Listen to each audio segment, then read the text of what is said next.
Like to show you how to do semi-opaque glazes in your acrylic painting. Hi, I'm Matt Filio. I'm a professional acrylic portrait painter and instructor here at Realistic Acrylic Portrait School and Fine Art by Matt Filio. And I'd like to show you this painting I'm working on of the lion and the soldier. And this is a 16 by 20 commission painting. I've been putting quite a few layers into it using the glazing technique. And today I'm ready to do some semi-opaque glazes on top. And a lot of students that follow my glazing technique, they're not quite sure when to segue into doing more opaque work.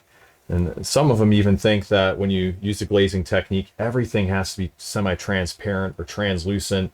You can't do any opaque at all.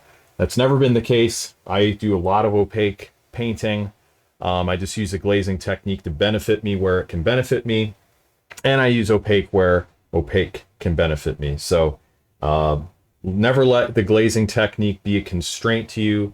It is a servant to you, not a taskmaster. So what we're going to be doing is just putting a layer on top to kind of smooth things out. And let me just pray really quick before I get started, because, you know, believe it or not, even though I'm known as the guy that prays before they paint, sometimes I forget, and that's not good. Oftentimes I find if I do forget, my painting goes south on me. Let's pray. Father, I ask that you would bless this painting, help me to be able to paint the next layer on this, the semi-opaque layers, and to demonstrate to the students how that can be done in their paintings, especially when they're using the glazing technique. Bless them, give them good health, provision, creativity, and everything they need to continue beautifying the world around them with their gift. Bless this time in Jesus' name. Amen. Okay, so on my palette, I've got a mixture of raw umber dark, ultramarine blue, and some titanium white. And I've just been kind of adjusting that mixture. And I wasn't going to even record a video. I was just going to kind of paint this for my time lapse. But then I realized this is a good thing to demonstrate to you. But that's what I'm doing. And what I want to do, basically, if you see in the reference photo this kind of cool color in the background and light filtering through the trees, I think by going over this semi-opaque, I'm going to be able to capture more of that sense. And the glazing technique is great for building up, excuse me, a lot of depth and really transitioning from a sketch into a painting without losing the likeness or the proportions. But it doesn't have that real nice substantive feel to it on its own. And I like to introduce semi-opaque layers to give it more richness, more of a painterly quality rather than just like a watercolor painting. And no, I'm not knocking on watercolor at all. There's fantastic watercolorists. I'm just not one of them. And I like my paintings to look more like an oil, even though it's acrylic. But let's go ahead and let's add this layer here. So I've got a 1/2 inch flat. And again, I've loaded up the brush with this semi-opaque layer. If you want to see what it looks like, I'll put it on the white card and get a sense for the opacity. All right, on that line, you can see how it's covering the black line a little bit, and you can kind of see through it, but it's semi-opaque. Now you get a sense for what that looks like in actuality, how opaque that is. All right, so let's go ahead and start layering this up. And when you're choosing a color, you want to kind of match the predominant color of your layers that are already down, and usually go just a little bit lighter. Just a little bit lighter is nice. And in this case, I'm not going to bring it down all the way, I don't think. I'm just going to kind of really push this paint in. Got to get out of the way so you can see what I'm doing. I'm really going to push this paint into the weave of the canvas. So I'm keeping my brush kind of perpendicular, and then I'm smoothing it out after I've got the paint on there. That's the secret, because if you don't, you'll start digging little holes into your canvas. So here we just kind of smooth that in. And I'm going to have to mix up more of this. You're going to get a chance to see what this looks like, how I mix it. Okay, so that is that. And now I'm going to mix a slightly lighter version. I'm going to take some titanium white, just drop that in, add a little more ultramarine blue, and let's even add just a bit of phthalo, because that has kind of a nice quality. It's kind of like the sky color. Yeah, just a little of that phthalo. Now we work it into the lower part of the mixture. I like to really swirl it around. Just a little more ultramarine blue. I have a feeling by the way this looks, it's quite a bit lighter. But let's try this on the white card. Yeah, it is substantially lighter than the other layer we put down, but that could work well kind of at the top here. We'll just brush a little bit of this on and just kind of smooth things out on the top. Okay, I got to get to the other camera so you can see that. And in fact, I'm gonna just kind of raise up my other camera, my detail shot, so you can see it when I pan into that. Notice we're just kind of blending in to the previous layer. Now as I zoom in, you should be able to see what's going on. So we're just kind of blending in. Now we did lose the detail of this tree up here, so that'll have to be restored, but that's okay. See, now we're creating a nice smoky effect. Nice smoky effect on the top of the trees. And see, when you combine the semi-opaque layer with your previous glazes, it just combines for a really rich surface with a lot of depth.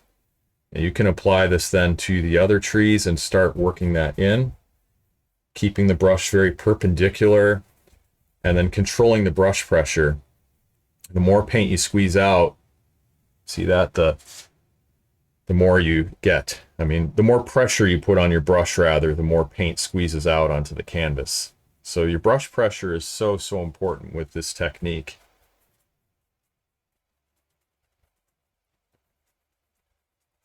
Now we just kind of smooth it out.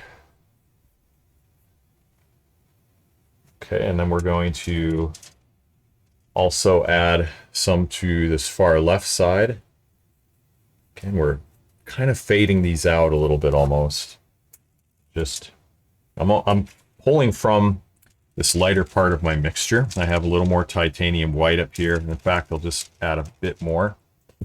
And you can see it on the white card, how it's just a little lighter than this one in the middle. And then this, again, is going to go right on the end. And just basically cause those trees to recede a little bit more, creating more of that smoky sfumato effect.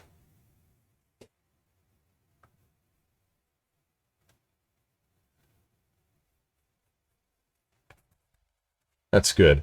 Now, we lost, with this layer, we lost some of the different nuances slightly. I mean, they're still there.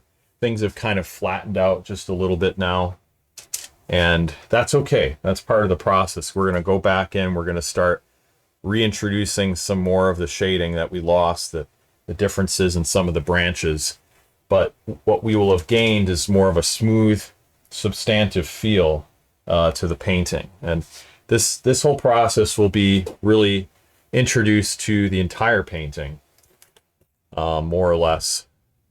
Some areas more than others. Now, see these trees back here, I also want to go over them, do kind of the same thing. So let's take some titanium white, and I'm going to introduce just a little bit of organic orange into it, because there's a slight bit of that in our mix. As I'm looking at my reference photo, I can see that warmer color. And that color just kind of feels right to me as I look at my reference photo and I see some of the colors in there. I don't know if you can see that. Might just be slightly off camera. See that right there? I don't know if you can pick up that warmer color, but it's more towards the bottom, especially by the flames. So that's why I'm choosing it. Let's go ahead and pop that in. Yeah, and let's warm it up just a little bit more. Add a little more organic orange up here. There we go. Okay, I think that's going to be better. I want it to really kind of match what we have already there as much as possible. The main goal is just to kind of smooth things out here. It's a little bit of a different way of painting.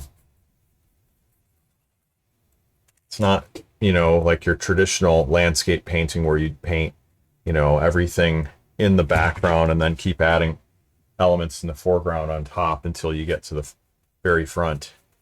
We're kind of working everything at once. But what this will do is it'll get rid of your sketch lines if you have any sketch lines that were apparent from that part of the process. It will definitely remove that. So now I'm just kind of going over everything and blending this background together. So the edges of the trees are diffused. Come back in, then we'll tighten up certain areas and get more detail in there. But for now, we just want to smooth it out. Okay, that's good. And now I'd like to go to the foreground and kind of do the same thing there to that.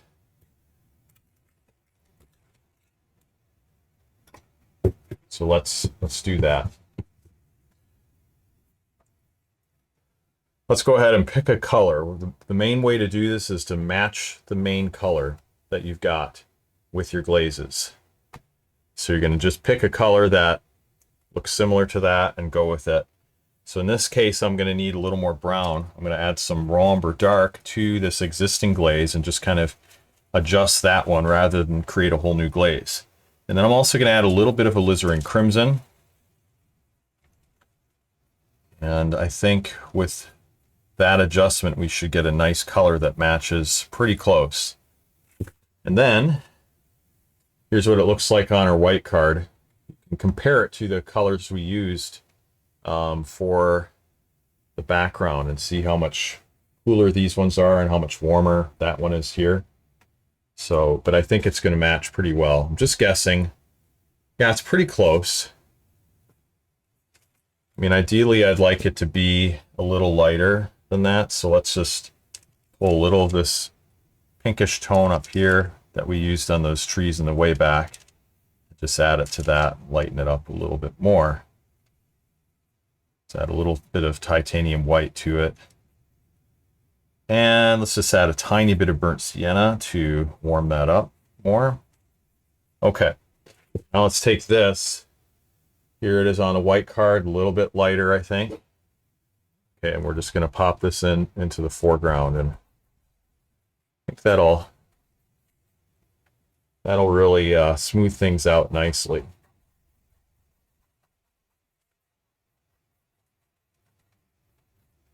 Again, you want it to be just a little bit lighter or about the same, because acrylic dries darker.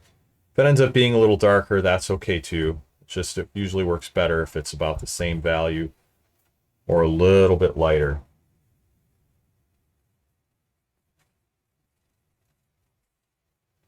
And we're just basically introducing that all around the flames.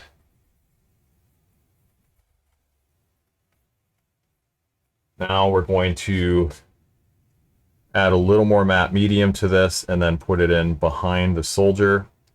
The nice thing is because it is semi-opaque, it's really not going to obscure all the lines. And the other benefit too is that because you're diluting this with matte medium, keeps the texture to a minimum. A lot of artists will, say when they're working on their painting, I've lost the canvas tooth, because they're going so opaque and so thick that you start building up a lot of texture on the surface, and when you rework it many times, it becomes really difficult to work with that bumpy surface texture on your canvas. So in this case, this technique keeps your paint very, very fluid, very smooth, and you don't end up having a lot of surface texture to get in the way. So you'll be able to keep painting again and again and adjust areas almost as many times as you need to, because the paint is so fluid. All right, so we're just going to blend it behind the line a little bit, and I'm just going to spray my palette to make it even more fluid. You can see how that works. You just kind of spray it with this Clarosol is what it's called. This is a neat little sprayer one of my students bought me. It's a great gift. I use it a lot. Really appreciate it. We're going to keep on smoothing this out.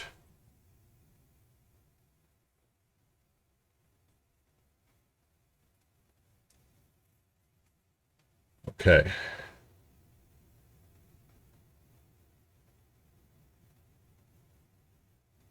And add a little bit to the right-hand side.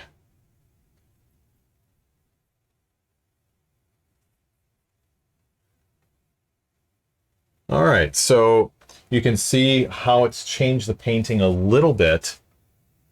We could also do some of these semi-opaque layers to the lion, to the soldier. It's going to be the same kind of process, but just so this video doesn't get too long, I'm going to close this down here. I hope this has been beneficial to you to see how you can smooth out your glazes using a semi-opaque layer. And if you found this video helpful, give this video a thumbs up. Subscribe to this channel if you're new here. Share this video with a friend. This is how word gets out, and this really helps me to teach more artists to paint the world around them, beautify the world around them, get this message of acrylic portrait painting out using the glazing technique. So please share this with a friend, and check out my other tutorials, tips, techniques, and classes at realisticacrylic.com. And that's where I have many resources for you. PDF downloadable guides. And in fact, there should be a PDF downloadable guide below this video in the description or in the comments, so check that out. A free resource for you to help you in your portrait painting. I have a couple ones on skin tones and values, but check that out here below the video. Well, thank you so much for watching. Look forward to sharing more. God bless you. Have a great rest of your day. We'll talk to you soon. Take care.